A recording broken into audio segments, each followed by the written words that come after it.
Merci Cécile. Eh bien justement, on va sur le terrain au Soudan pour la dernière partie de cette émission. Le Soudan qui, vous l'avez entendu, s'enfonce chaque jour un petit peu plus dans l'horreur. Même des images satellites, des images depuis l'espace montrent justement ce bain de sang. Et puis on va aussi se poser la question de savoir pourquoi le Soudan, bien, c'est vraiment cette guerre oubliée. Le Soudan, c'est 3 fois la tragédie de Gaza en termes de nombre de victimes.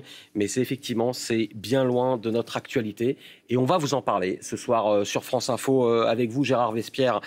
Bonsoir, vous êtes analyste géopolitique, fondateur du média web Le Monde Décrypté. Et puis Marc de Chalvron, grand reporter pour notre rédaction, visage bien connu de nos téléspectateurs. Et Marc, vous êtes l'un des très rares journalistes occidentaux. Vous êtes rendu au Soudan il y a quelques mois avec notre JRI Florian Lemoyle. On va voir des extraits absolument stupéfiants de votre reportage. On va tout de suite aller sur le terrain, voir ce dont vous parlez, Cécile Bartoli, il y a quelques secondes, voir ce qui s'est passé ces derniers jours, notamment à Al-Fasher. D'abord, regardez ce reportage, ce récit de Claire Vérove avec Bénédicte Mingot, et on en parle juste après. Assis en rang, ces Soudanais ont été capturés par des combattants paramilitaires. Leur chef, ici armé, prend le temps de s'adresser à eux avant de les abattre l'un après l'autre. À l'université, le sol est jonché de cadavres. Un seul survivant que les paramilitaires vont exécuter. Ces images extrêmement violentes de massacres nous parviennent du Soudan depuis une semaine, depuis que les forces paramilitaires opposées à l'armée gouvernementale sont entrées dans la ville d'Al-Fasher. Les voici, paradant lourdement armés à dos de chameaux ou en voiture. Ils prennent le contrôle de la ville après 18 mois de siège. Les associations humanitaires appellent à agir en urgence. C'est la plus grande crise humanitaire au monde actuellement. C'est 15 millions de personnes déplacées ou réfugiées. C'est 30 millions de personnes en besoin d'aide humanitaire. Une bataille pour le contrôle du Darfour, dans l'ouest du Soudan. El-Fasher était la dernière grande ville de la région, encore contrôlée par l'armée régulière. Aujourd'hui, la population ne sait plus où aller. 65 000 civils auraient fui. 2 000 morts en quelques jours selon le gouvernement. Et peut-être plus, beaucoup ne seraient pas parvenus à rejoindre les camps de réfugiés. Ils battaient les hommes. Ils ont pris tout ce qu'on avait. Ils ne nous ont rien laissé.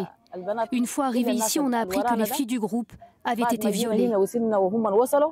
Une situation alarmante dans une indifférence mondiale, dénoncée cette semaine à l'ONU.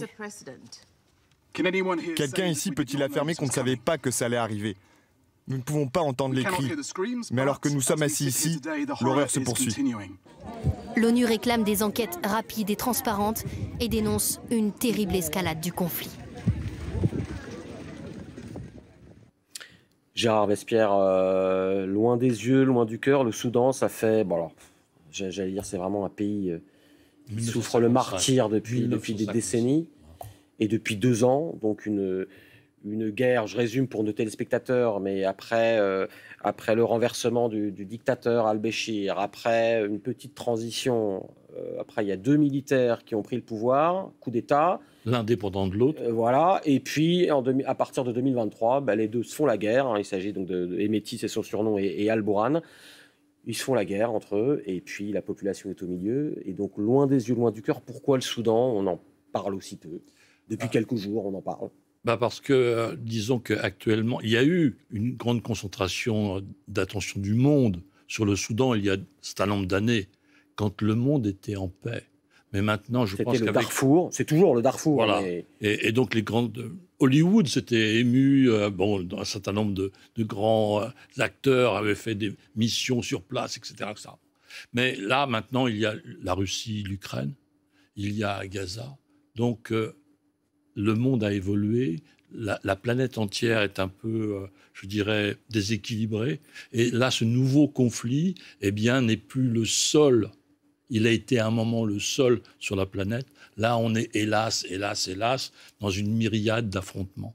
Donc, je pense que c'est une des raisons pour laquelle l'attention internationale, comme on dit, ne se porte pas directement sur ce conflit-là, alors qu'effectivement, le nombre de morts et les destructions qui s'y ajoutent sont tout à fait importantes. Question un peu brutale, puis après on va poser des questions à Marc, mais est-ce que c'est aussi parce que, Ukraine, Russie, c'est assez simple, évidemment du point de vue européen en tout cas, il y a un agresseur, c'est la Russie, il y a un agressé, c'est l'Ukraine, c'est clair. Gaza, Israël, il y a des tas de grilles de lecture religieuses, et puis il y a aussi une grille de lecture des colonisés par les colons, et chacun y met ce qu'il veut, mais il peut y avoir ce prisme-là, pas partagé par tous, mais il peut y avoir ce prisme-là, et puis on est parfois content politiquement de taper sur Israël pour certains partis en France. Là, je vous pose ma question extrêmement crue, c'est l'Afrique, c'est des Noirs qui s'entretuent entre eux, est-ce que ça justifie l'oubli ? Vous avez une importante majorité arabe au Soudan. 70%, je parle sous le contrôle de notre ami Marc, une grande majorité est d'origine arabe. Alors avec le temps, bien sûr, il y a un métissage. Une grande partie de la population est musulmane, mais pas toute. C'est ce qui a abouti à la séparation entre le Soudan et le Sud-Soudan, où il y a une partie plus chrétienne et animiste. Donc, voyez-vous, la mosaïque musulmans chrétiens. Plus maintenant, mais en tout cas, parce que les chrétiens se souvent plutôt sur le sud, mais cette rivalité entre ethnies arabes, donc c'est pour ça que les Émirats arabes unis, c'est pour ça que les Égyptiens, c'est pour ça que l'Arabie saoudite est présente. Marc va nous raconter son arrivée à Khartoum, mais pour rappeler très schématiquement à nos téléspectateurs, cette mosaïque. Une partie le président Al-Bourhan est soutenu par plutôt l'Arabie saoudite, et son rival Hemeti, les fameuses forces de réaction rapide qu'on a vues là à l'œuvre à El Fasher par les Émirats arabes unis. Marc, on va voir un extrait de votre reportage. Donc, racontez-nous, en mai dernier, vous décidez d'aller avec Florian Lemoyle au Soudan. Très peu y sont allés. Grosse mission, pas facile d'y aller, j'imagine. Oui, la décision, elle date pas de mai, en fait, parce que c'est un processus qui prend du temps. Il faut faire une demande de visa, le temps que le visa soit accordé. Ensuite, il faut préparer le voyage. Et puis après, il y a tout un tas d'autorisations pour se déplacer, pour filmer. Il faut être patient quand on va au Soudan. Et donc, oui, c'était un projet qu'on avait depuis de longs mois et qu'on a réussi à concrétiser en avril dernier. C'est dangereux. Enfin, vous avez fait plein de missions de guerre dangereuses, en Ukraine notamment. Vous avez été, je parlais de Gaza, vous avez été correspondant en Israël. Vous êtes, pendant des années, vous avez été plein de fois à Gaza. Là, le Soudan, c'est tout aussi dangereux. Ça allait encore plus parce qu'on est encore plus isolé. C'est encore là, plus dans la manière dont on y allait, non, c'était pas aussi dangereux que peut l'être une mission en Ukraine aujourd'hui, ou particulièrement depuis le développement de cette guerre des drones, c'est devenu véritablement très dangereux. Là, on est parti dans la partie du pays qui est contrôlée par l'armée.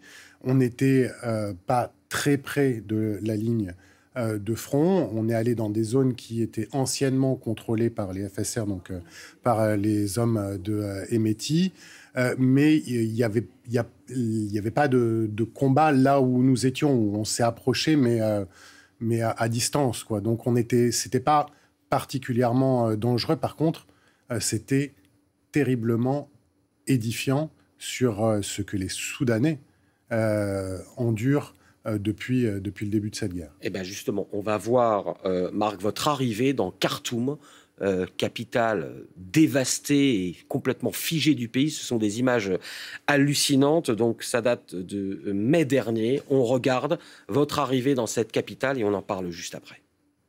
Un peu plus de 2 années de guerre. Voilà ce qu'il reste de Khartoum, la capitale du Soudan. Nous entrons dans ce centre-ville dévasté. C'est la première fois qu'une télévision française y parvient depuis le début de ce conflit. Aucun bâtiment n'est intact.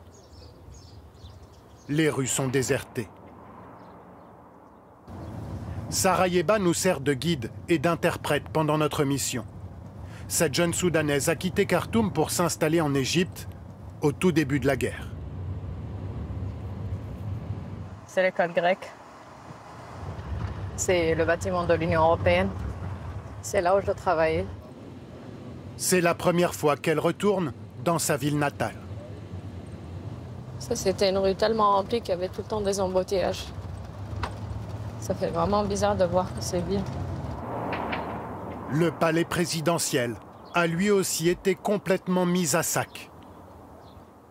Le cœur du pouvoir soudanais. Le symbole d'un pays déchiqueté.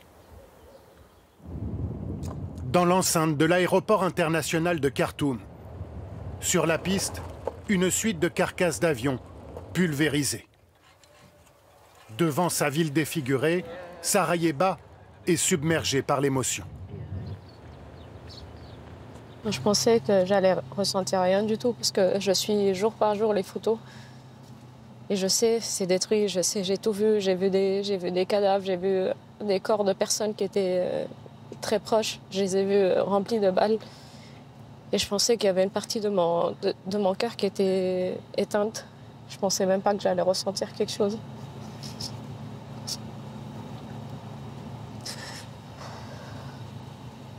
On avait une vie normale, une vie simple.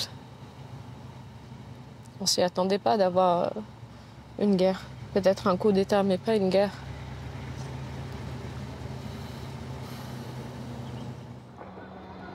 Cette guerre a éclaté en avril 2023. Les paramilitaires ont rapidement pris le dessus. Pendant 2 ans, Khartoum est resté aux mains des milices armées. L'armée régulière n'en a repris le contrôle que le 26 mars dernier, il y a 2 mois à peine. Oui, El-Fasher. Marc, je disais, vous avez connu beaucoup de théâtres de conflits, beaucoup de guerres, des villes bombardées où il y a des combats, mais est-ce que vous aviez déjà vécu une ville comme ça ? Non. Alors en Ukraine, il peut y avoir des choses un peu similaires dans le niveau de destruction. Mais là, ce qui frappe déjà, c'est le côté totalement abandonné. Il n'y a plus personne qui habite le centre-ville. Et puis, c'est le côté vraiment systématique et complet du pillage. Je veux dire, il ne reste plus rien. Les gens ont enlevé les câbles souterrains pour récupérer le cuivre ou la ferraille qu'il pouvait y avoir à l'intérieur. Il ne reste rien. Il n'y a pas une maison, il n'y a pas une pièce qui n'a pas été pillée. Et c'est, à mon sens... Sur toute une capitale. Sur toute une capitale. Là, on parle de la capitale du Soudan. Oui, là, on parle du centre-ville de la capitale du Soudan. Pas une pièce qui n'a pas été pillée. Et je pense que c'est vraiment un des éléments de cette guerre, c'est que les protagonistes se font la guerre aussi pour piller. Et c'est comme ça que on nourrit les combattants, les soldats. Et on l'a vu, nous. Hein. On est allé à 20 km du centre-ville de Khartoum, une zone qui venait d'être prise par l'armée régulière. Et on a vu les soldats de l'armée régulière partir avec tout ce qu'ils pouvaient. Mais alors des choses qui peuvent paraître insignifiantes, mais qui pour eux sont la manière de se rémunérer. Et c'est vraiment un des aspects de cette guerre. C'est une bataille de chefs de guerre. Je lisais que Hemeti, le rival, est réputé être l'homme le plus riche du Soudan. Donc c'est deux... Oui, c'est deux seigneurs... C'est 2 seigneurs de guerre, 2 sales types qui s'enrichissent et qui massacrent une population au milieu. Oui, après, il y a de l'argent. Hein. Au Soudan, il y a de l'or, il y a la gomme arabique, il y a des enjeux derrière. Il y a aussi des puissances qui soutiennent les uns et les autres. On l'a vu, Arabie Saoudite pour l'un, Émirats Arabes Unis pour l'autre. Pour faire court, exactement. Et comme nous sommes dans une rivalité, vous l'avez bien précisé, de chefs de guerre, on est à la conquête d'un pouvoir suprême à Khartoum, et la conquête d'un pays se fait par la maîtrise des villes. On n'est pas dans une guerre civile, voyez-vous, où la motivation sont des problèmes ethniques, religieux. Non, non, là, on est... donc la volonté des FSR, donc de la milice d'Hemeti, eh bien, c'est de reprendre les villes. Qu'est-ce qui vient de se passer il y a quelques jours ? La chute de la ville d'El-Fasher. Donc voilà, dans le Darfour. Et on est vraiment dans cette stratégie-là. Et comme vient de l'expliquer Marc, eh bien, il faut prendre la ville. Il faut prendre la ville pour prendre le pouvoir, in fine. Et justement, El Fasher, parce qu'on l'a dit à nos téléspectateurs, il y a eu des images satellites prises depuis l'espace. On voit les traînées de sang depuis l'espace. C'est quoi? C'est une ville qui était assiégée, qui a été 18 mois, oui. Depuis 18 mois, qui a été prise par les forces de réaction rapide des Métis, ces soldats d'anciennes milices islamistes, hein, les Jawahides, c'est ça. Jawahides, voilà. Janjaweed. Qui avaient quand même déjà commis des massacres au Darfour dans les années 90, qui ont été utilisés par le dictateur de l'époque pour massacrer les populations non arabes du Darfour, puis intégrés à l'armée.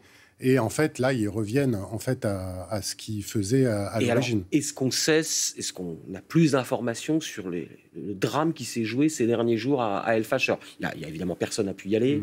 On a très peu d'informations, à part parfois les soldats qui font leur massacre et se filment même en train de les commettre. Oui, ça c'est un autre aspect de cette guerre, c'est que vraiment il n'y a aucune limite dans l'atrocité. Et ça m'a frappé dans les récits. Venant de vous qui en avez vu beaucoup dans votre carrière. Non, c'est que là on exécute, on viole, on affame, mais vraiment sans limite. Et c'est une des choses qui m'a frappé quand je suis arrivé à Khartoum. On est arrivé dans un hôpital abandonné, un vieux gardien de l'hôpital qui revenait sur son lieu de travail et qui s'est effondré tout de suite. Je veux dire, on voyait dans ses yeux l'état d'épuisement de ces 2 années de guerre. Vraiment, les gens souffrent à un niveau... Mais parce que la violence, c'est aussi, terrible. Vous êtes, pendant que vous parlez, continuez Marc, on va voir des images notamment, vous avez tourné dans un hôpital dans la grande banlieue de Khartoum avec ses enfants en dénutrition complète. Je crois que c'est la seule unité pédiatrique qui fonctionne encore dans le pays. Et puis il y a des images aussi terribles d'enfants en train de mourir de faim. Oui, c'est ce pays... oui, parce que... c'est le fond du monde. Oui, mais parce que la faim est utilisée comme une arme de guerre et dans toutes les zones où il y a des combats aujourd'hui, les gens ne peuvent plus sortir de chez eux, il n'y a plus de marché, il n'y a plus moyen de s'approvisionner.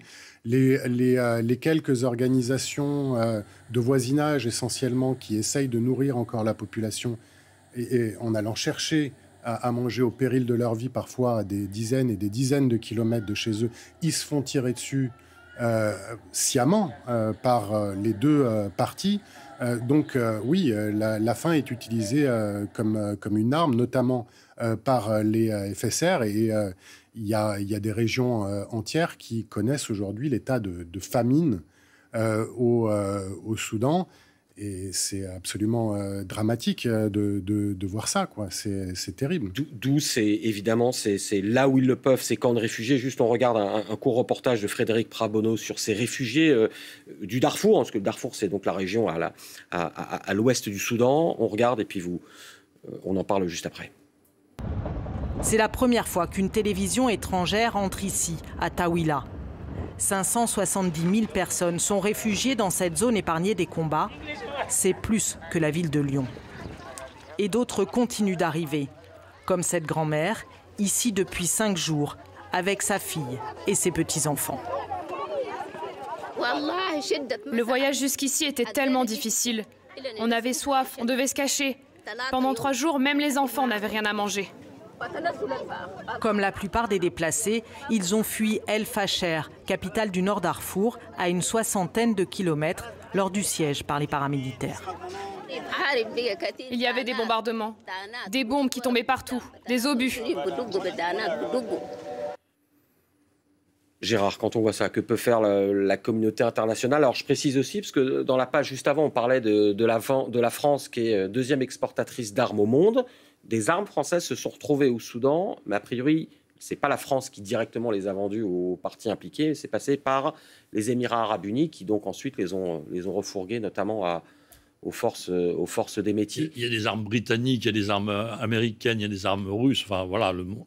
Depuis 1955, il y a des guerres dans ce pays, donc vous vous rendez compte du potentiel militaire qu'il y a. Que peut faire la communauté internationale? Alors il y a un groupe de 4 pays, l'Arabie saoudite, les Émirats arabes unis, l'Égypte et les États-Unis, qui depuis plusieurs mois se rencontrent pour évoquer des possibilités de mettre fin à cette situation-là. Sachant que deux sont parties prenantes, visiblement. Voilà, c'est très difficile. Les États-Unis, par exemple, eh bien, voyez-vous, ils sont aussi bien des alliés de l'Arabie saoudite que des Émirats arabes unis, ou vice-versa. Les deux sont alliés des Américains. Donc, mais par contre, l'Arabie saoudite et les États-Unis, l'Arabie saoudite et les Émirats ne soutiennent pas le même parti dans la guerre. Donc, les États-Unis sont dans une situation là délicate à gérer. Donc, c'est vraiment la mosaïque soudanaise, là, cet éclatement ethnique, donc géographique, 1 800 000 km², bon, et donc aussi d'un point de vue religieux. Allez-y, le mot de la fin. C'est cette mosaïque, cet éclatement qui se poursuit depuis plus de 70 ans maintenant, 70 ans. Et par la lutte de deux hommes. Voilà, terrible, la lutte de deux hommes qui précipite ce pays dans le chaos et l'horreur. Merci Marc pour le récit de vos reportages et des coulisses. Tout de suite, le journal Météo Climat. À 23h, vous retrouvez Julien Benedetto. On se retrouve demain pour un nouveau Sur le terrain.